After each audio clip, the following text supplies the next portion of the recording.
All right, my fellow craftsmen, it is almost 2 weeks until Valentine's Day. Don't get caught without a gift. Today, we're gonna make the perfect rose, the rose that never wilts. We're gonna make this steel rose. Quick public service announcement. I was on the end of a 2-week-long work trip when I made this video and on the tail end of a cold, so please excuse my Darth Vader-like breathing in the video and my lack of attention to detail on this one. I was feeling 20% better, so I didn't want to sit around and watch Netflix all day. I wanted to get in the shop and fill up my creative cup a little bit, so I hope you can gain the process of how these roses are made, and you can make an absolutely gorgeous one in your shop. So back to the video. So the two material pieces that we're gonna need is this 1/4 inch steel rod, and then we've got 22 gauge sheet metal, and we're going to draw some circles on here and get those cut out. You could either use like a wing caliper if you've got one, or something round like this. But we're gonna make 2 different size circles, and we're gonna get those cut out.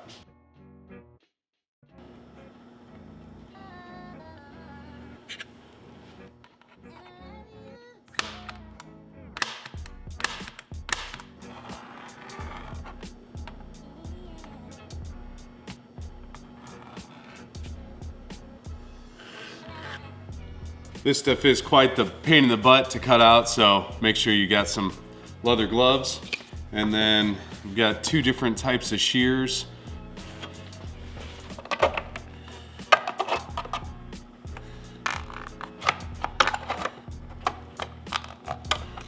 Definitely get a forearm workout in. Whoa!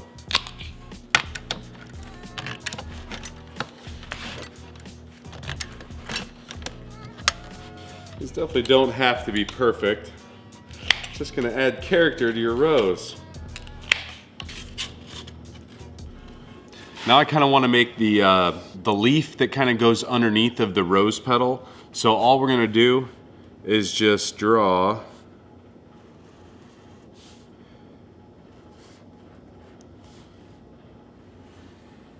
three angles, star pattern here.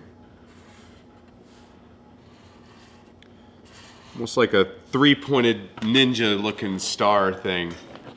I should have put this closer to the edge of the piece of metal here because I'm wasting a lot of material. Whoops. Gosh, this stuff sucks. Leave in the comments if there's a better way to do this stuff.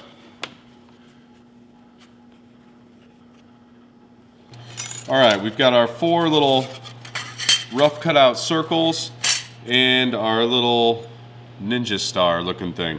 What we're gonna do is mark rough center on these, and then the 2 smaller ones, we're gonna draw our petals.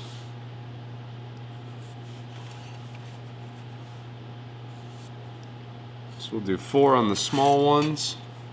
So it's gonna look like that. Bigger ones, we'll do 5 petals on these. And then we'll mark the rough center hole in the middle of this guy too. So for these holes, I'm gonna use a 3/16 inch drill bit, but you can use whatever size you want. It just has to be smaller in diameter than the 1/4 inch rod that we've got.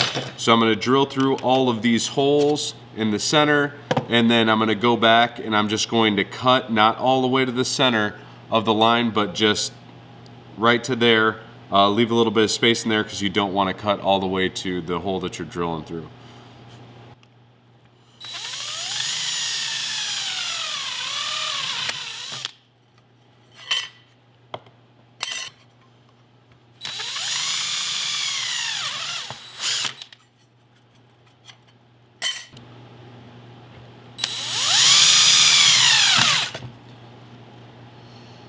That's why you should wear gloves, because sharp. Rookie mistake. I can tell my wife blood, sweat, and tears went into building this thing.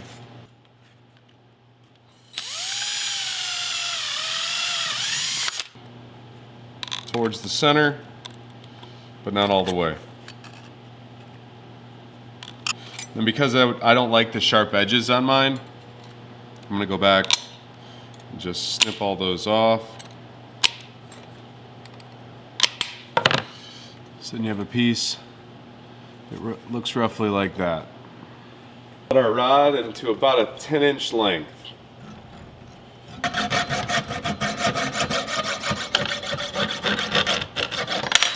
Here's kind of the fun part, because we're going to just take whatever hammer we have, a flat hammer, and we're going to make just random marks on this piece.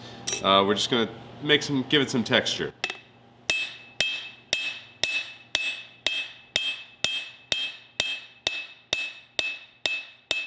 I'm definitely not a blacksmith, but beating on an anvil is really, really fun. And I have just, before I bought this anvil, I had just my vise, and I've made a few of these using a vise too, so you definitely do not need an anvil.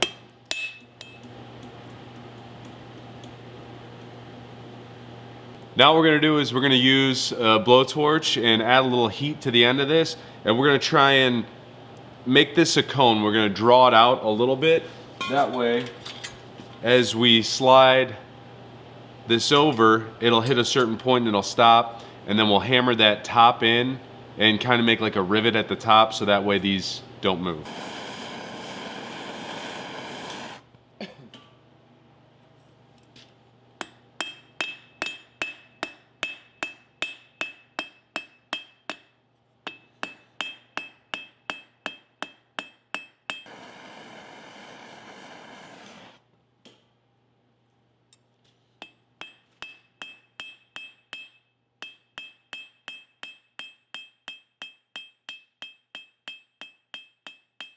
Now we're just gonna add some texture. I'm gonna use the back of this flat hammer just to give our leaves a little bit of flair.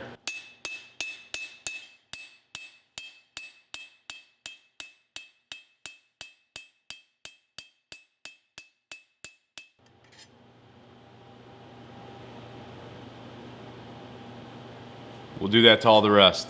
This little piece, I'm just gonna take and we're gonna bend the edges over, and then once we add heat to it later, we'll be able to finish up that curve.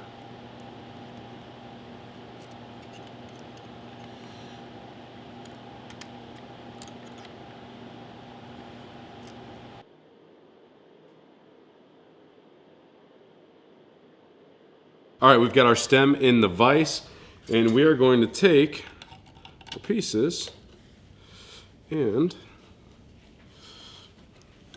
stack them up. These petals, make sure that you're putting the texture edge that we did, make sure you're putting those down. So the two big ones.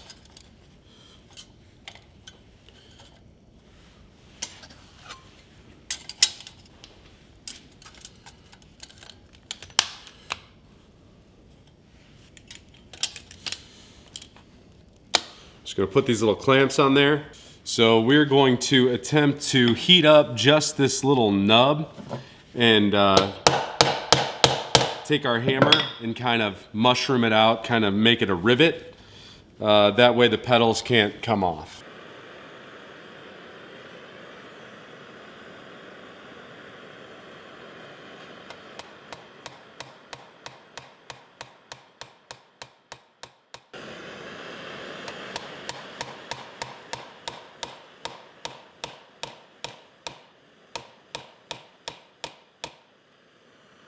We've got that top piece mushroomed so that way these cannot come off. They'll move around a little bit, but nothing too crazy. We need to find our needle nose pliers. We'll start heating up these petals and forming them.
Now I'm just gonna heat up the little tips and kind of bend over a few little places. Hindsight being 2020, I should have made that rivet in the bottom so this thing doesn't spin around as much, but it'll be all right.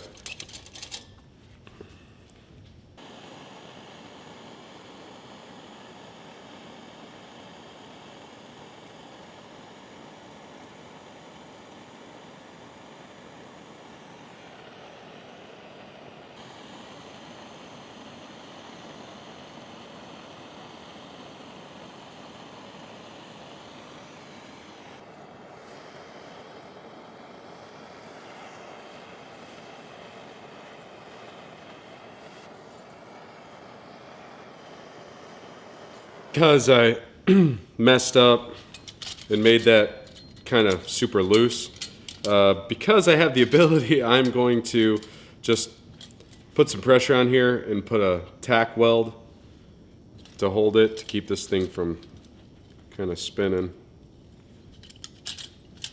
Should have done that better.